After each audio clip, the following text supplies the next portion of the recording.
Hey everyone, before we start, I want to give a shout out to Kxjin and Hoot and Bork for the amazing artwork.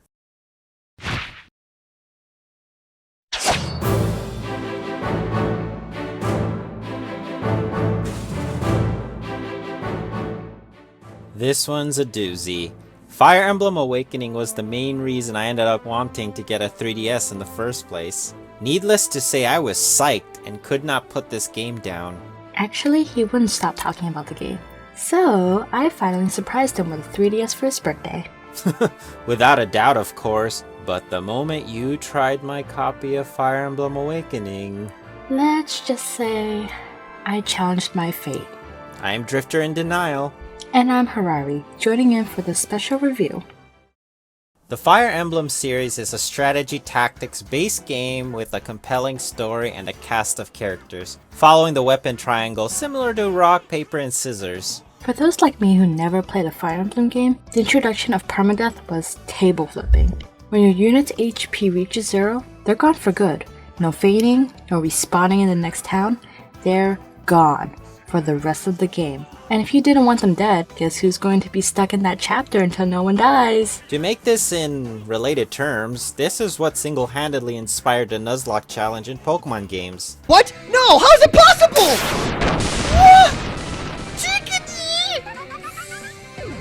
However, in Awakening they added a casual mode, so if your unit died, they would be raring to go in the next match. This mode became controversial, creating a split between newcomers and the original fanbase. In my opinion, it was a great way to increase its popularity. The Fire Emblem series was already in bankruptcy, and if Awakening didn't become successful, then the whole franchise would be gone today. Now it's one of Nintendo's top games. Right, hence, they combined the mechanics of the past Fire Emblem games into Awakening. This time they emphasized on the marriage and parenting system, and the newly added pair-up system. Pairing up basically gives you a higher chance of blocking attacks and adding additional strikes to the other unit.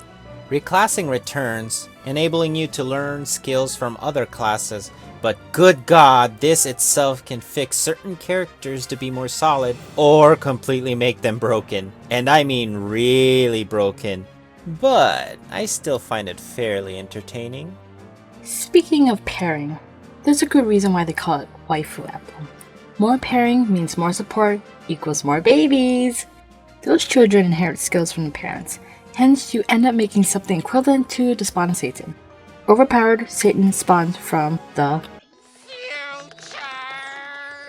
The Street Pass system is neat, but I swear my map is filled with nothing but OP players challenging me most of the time.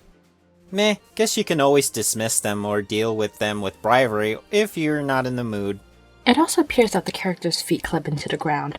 That's okay, feet are too mainstream anyways. Other than that, the graphics and artwork isn't too bad on 3DS system.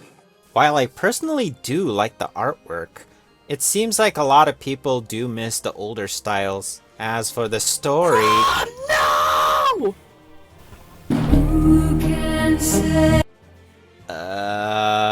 You play the role as amnesiac tactician who comes across Shepherd Garrison, a volunteer force of protecting the people of Yelise, led by Chrom, which your role as a unit as well to guide a soon-to-be army.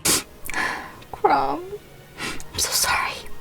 You are then shortly attacked by a group of bandits in old Fire Emblem fashion because plot. It's hard to not like all the characters in Awakening. It's one of those games where you end up loving everyone you hated. The unique personalities are just something that I really missed in a recent Fire Emblem game. Oh yeah, there's also Yu-Gi-Oh cards that you can use as units. Head in jars! Which basically has the spirit of Fire Emblem characters from the past, your friends' units, or DLC. Though, I honestly don't recommend it unless it's for giggles, since all they say is ... exclamation point, with a lack of interaction compared to the main units of the series. But if you're a weeb like me and have precious OCs, you can make your own army of your OCs. This game is truly endless and has a lot of replay value. But yeah, that about wraps it up. This Fire Emblem entry is still a solid game if you enjoy the cast of colorful characters, an interesting story, and a strategic tactical gameplay with the rock, paper, scissors concept. Also, I must mention, the orchestrated soundtrack is amazing. Pleasant to the ears if you enjoy gaming music for sure. Thank you, lovely Hirari, for joining me on this review collaboration. Meow. Until next time, I'll see you comrades later.